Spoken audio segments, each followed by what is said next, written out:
السلام علیکم ورحمۃ اللہ وبرکاتہ۔ اعوذ باللہ من الشیطان الرجیم،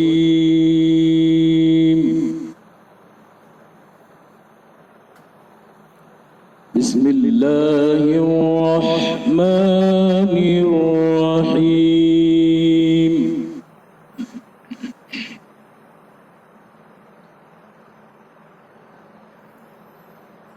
افلا ينظرون إلى الإبل كيف خلقت وإلى السماء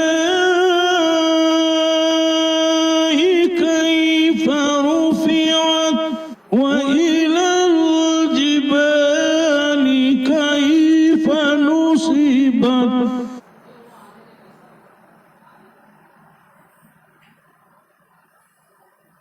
وإلى الأرض كيف سطحت فذكر إنما أنت مذكر لست عليهم بمسيطر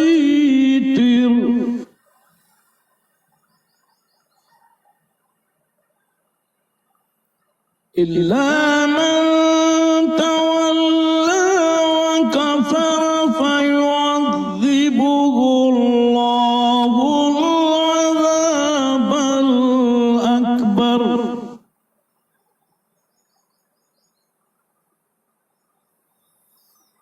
إن إلينا إيابهم ثم إن علينا حسابهم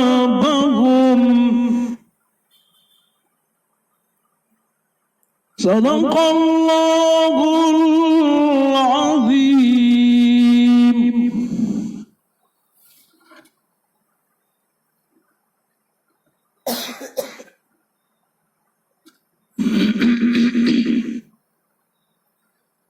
محترم حضرات، میں نے ابھی سورہ الغاشیہ کی کچھ آیات کی تلاوت کیا۔ یہ آیات کا پس منظر یہ ہے کہ اللہ تبارک و تعالیٰ نے قرآن کریم کے اندر سب سے پہلے انسانوں کو اپنی قدرت کی نشانیوں کی طرف مائل کیا اور اپنے بود چن اور قدرت کی نشانیاں انسانوں کے سامنے پیش کیا تاکہ انسان اپنے مالک کو پہچان لے اور اس پر ایمان لے آیا۔ چنانچہ اللہ کے رسول حضرت محمد صلی اللہ علیہ وسلم کے زمانے میں عربوں کے سامنے اللہ تعالیٰ نے ایسی ہی مثالیں اور ادھارن ایگزامپل پیش کیا جس پر غور کر کے ان کی آنکھیں کھل جائیں اور انہیں بات سمجھ میں آ جائے ایک اللہ کی، ایک مالک کی عبادت کی بات۔ چنانچہ جب عرب لوگ جو ہے اپنے گھروں سے نکلتے، جنگلوں میں، صحراؤں میں، ریگستان میں جب جاتے تو ان کا حال یہ ہوتا ہے کہ ایک اونٹ پر سوار ہوتے اور ریگستان سے چلے جا رہے ہیں، بہت لمبا سفر ہے، سامنے ریگستان ہے، لمبی چوڑی زمین ہے اور سر اٹھا کر دیکھے تو اوپر آسمان ہے اور اطراف و اکناف میں پہاڑیاں ہیں اور اونٹ پر سوار ہے۔ اب ایسے حال کے اندر اللہ تعالیٰ انہیں سمجھانے کے لیے مثال کیا دیتا ہے جو میں نے آیات کے اندر ابھی تلاوت کیا۔ افلا ينظرون الى الابل، کیا وہ لوگ نہیں دیکھتے اونٹ کی طرف؟ کیف خلقت، کے اونٹ کو کس طریقے سے جو ہے پیدا کیا گیا ہے۔ یہ لمبا چوڑا اونٹ اور لمبی لمبی ٹانگیں اور اس کی لمبی گردن، اور وہ اپنی گردن میں جو ہے پانی کو اسٹور کر لیتا ہے اور ریگستان میں چلچلاتی ہوئی دھوپ کے اندر جب پیاس لگتی ہے تو وہ پانی پی لیتا ہے، اندر کا اندر ہی پی لیتا ہے۔ کیا اس کے پیروں پر غور نہیں کرے کہ کیسے لمبے اس کے چوڑے پیر ہوتے ہیں جو ریگستان کی ریتی کے اندر، زمین کے اندر دھستے نہیں بلکہ چوڑے پیر ہیں تو ریت کے اندر پورے جم جاتے ہیں۔ اگر نوکیلے پیر ہوتے جیسے یہ گائے بیل بھینس وغیرہ کے پیر ہوتے نوکیلے پیر تو ریتی کے اندر دھس جاتے۔ اللہ تعالیٰ نے وہاں کے کلائمیٹ اور ماحول کے اعتبار سے اونٹوں کو ایسے پیدا کیا کہ ان کے پیر کے پنجے جو ہے چوڑے ہوتے ہیں جو ریتی کے اندر دھستے نہیں ہیں۔ اللہ نے ایک مثال اونٹ کی دیا کہ اونٹ پر غور کرے کہ ہم نے اسے کیسے پیدا کیا ہے۔ اور جب سر اٹھا کر دیکھتے ہیں تو لمبا چوڑا آسمان ہے۔ پھر اللہ تعالیٰ نے فرمایا وَإِلَى السَّمَاءِ كَيْفَ رُفِعَتْ، کیا آسمان کی طرف نہیں دیکھتے کہ اتنا لمبا چوڑا آسمان، اس کو کیسے بلند کیا گیا ہے۔ وَإِلَى الْجِبَالِ كَيْفَ نُصِبَتْ، اور کیا پہاڑوں کی طرف نہیں دیکھتے، وچار نہیں کرتے کہ پہاڑوں کو کس انداز سے جو ہے جمع دیا گیا ہے، زمین کے اوپر نصب کیا ہے۔ اگر پہاڑ نہیں ہوتے تو زمین کا بیلنس آؤٹ ہو جاتا اور زمین ڈھلکنے لگتی۔ اللہ تعالیٰ نے زمین کو بیلنس کرنے کے لیے زمین پر پہاڑ رکھ دیا مختلف مقامات پر تاکہ زمین کا بیلنس قائم رہے۔ اللہ نے پہاڑوں کی مثال دیا۔ پھر جب نظر اٹھا کر دیکھتے ہیں تو سامنے لمبی چوڑی زمین ہے، کئی کلومیٹر تک زمین پھیلی بھی ہے۔ تو اللہ نے فرمایا وَإِلَى الْأَرْضِ كَيْفَ سُطِحَتْ، کیا زمین کی طرف نہیں دیکھتے کہ اس کو کس طریقے سے بچھایا گیا ہے۔